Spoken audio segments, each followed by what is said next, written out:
मोहतराम उस्ताद साथी अस्सलाम वालेकुम। गर्मी में स्कूल बंद होने के बावजूद गॾु थिया आहियो अवां ऐं असांजो हिकिड़ो मक़सदु आहे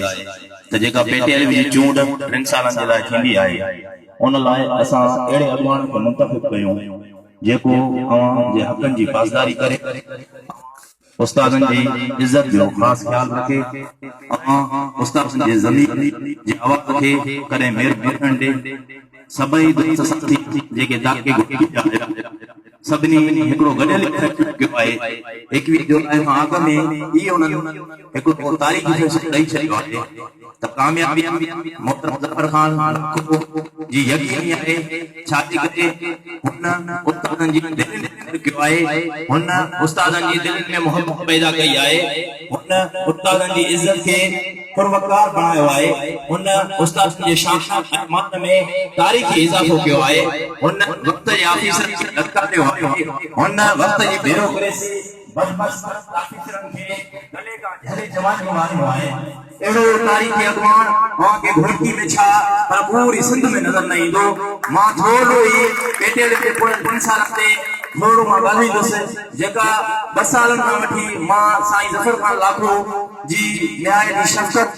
ऐं उन जे शफ़क़त वारनि हथनि सां उन सां गॾु रहियुसि मां उन खे पंहिंजे अखियुनि सां जेको ॾिठो जॾहिं पेटेल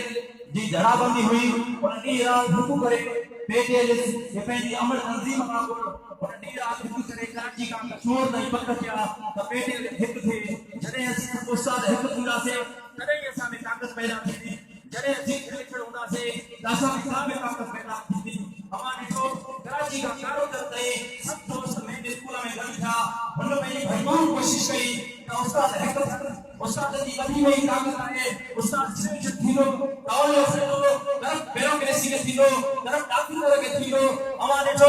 इहो कैरेक्टर बि हुन वोटकी खे ॾियारियो वोटकी जो उस्तादनि खे ॾियारियो वोटकी जो उस्ताद जिथे वञे पियो पाण खे इज़त जी निगाह सां ॾिठो वञे पियो त इहे वोटकी जा उस्ताद आहिनि जंहिं पूरी फिल्म में पेटेल खे हिकु कयो आहे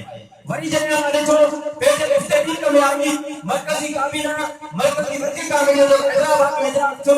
जॾहिं मरकज़ी सदर जो ऐलान कयो त उहो कहिड़ो मिले सदर आहे जेको इफ्तियारी जी शुरूआत कंदो पूरी सिंध जा ज़िला हुया पूरी सिंध जा ज़िला सदर हुया कंहिंखे इहा जुरत कोन पई थिए त इहा शुरूआत केरु करे मां उन शख़्सियत खे ॿिन्ही हथनि सां सलाम कंदुसि जंहिं उथी बीही करे वॾे वाके सां चयो त इहो इहो ॿार मां पंहिंजे कुलनि ते पंहिंजे घोटकी ज़िले जे पहाड़ मुसलमान जे कुलनि ते रखंदुसि जेका हिते कई शुरूआत आहे मां घोटकी ज़िले जी धरती सां कमु छो जो घोटकी ज़िले जा उस्ताद बहादुर आहिनि अल्लाह जाखोड़ी आहिनि तरफ़ जे अखियुनि में अखियूं मिलाए ॻाल्हाइण वारा आहिनि अभी देखो जॾहिं पूरी सिंध जनाब ते गॾु थी जॾहिं वठो अवां जी धरती आहे अवां जो इलाइक़ो आहे अवां खे जस पेश कयां थो अवां खे सलाह पेश कयां थो जेको तारीख़ी सरकार खे उहो पूरी सिंध में को जेका शुरूआत कई पूरी ज़िले कौम जी कट मार्फत खे अवां राज मिलण का थी राज सही राज में टी बजे में पुलिस ऐं ब्यूरोक्रेसी वारनि जी इहा कोशिश थी त मोहतरम ज़फ़र ख़ान लाखो ऐं उन जी टीम खे गिरफ़्तार कयो वञे त सुभाणे दानो न लॻी सघे ज़फ़र ख़ान लाखो खे खुलियल चैलेंज कयो दानो लॻंदो नेशनल हाईवे ख़िलाफ़ थींदो इहा कंहिंखे ताक़त हुई त वक़्त जो मिनिस्टर तालीम जो मिनिस्टर भारत मिनिस्टर उन जे घर में वञी करे बोल रहंदे मां सलाम कंदो अॼुकल्ह जा उस्ताद अवां ॾिसो था अॼु बि वॾेरनि जे दरनि ते पंहिंजी जुतियूं घसाइनि था त अवां में तकियो ज़फ़र ख़ान लाखो खे साॻियो आहे हिन खे मां सलाम पेश कयां थो त मेटा मिनिस्टर उन जे बदिले में अंदरि वञी करे उन गेट ते पैदल आया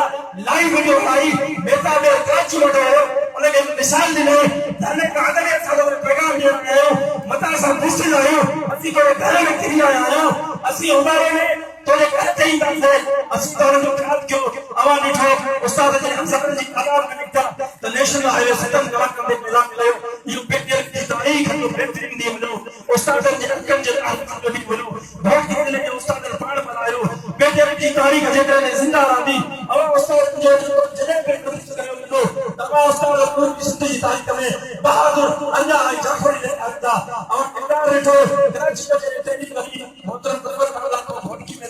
पर लाड़काणो हुजे नवाबशाह हुजे हैदराबाद हुजे कराची हुजे उन रोडनि ते मोहतरम वेठो रहियो सभिनी साथियुनि सां वेठो रहियो जंहिंखे मां चूंडे मुंतक़िल कयो हो मां यकीन सां चवां थो जॾहिं उबारे दानो ते हलिया हू प्राणनि जे पेरनि में वेही रहिया वॾी छांव पसंदि कई जॾहिं कराची अॻियां त उन होटल जे कमरनि खे न छॾियो माण्हुनि खे चङी सां तव्हां जेकॾहिं तव्हां हिकिड़ो बि सबूत आहे कराची जी चीलिंग में कराची जी रंजन जे अॻियां अवां जेकॾहिं तकल रोड ते राति में वेठा रहिया उहो सबूत ॾियो काफ़ी दोस्त आहे कोन जेके अॼु अवांखे ख़मीदार सां उस्ताद जी अखि जे काफ़ी कंदासीं तव्हां उन्हनि खां पुछी ॾिसो जॾहिं सोरे स्केल जी तहरीक हली नवनि उस्ताद जी तहरीक हली अवां किथे सुम्हिया ऐं मां ख़ासि तौर ते नवनि उस्तादनि खे गुज़ारिश कंदुसि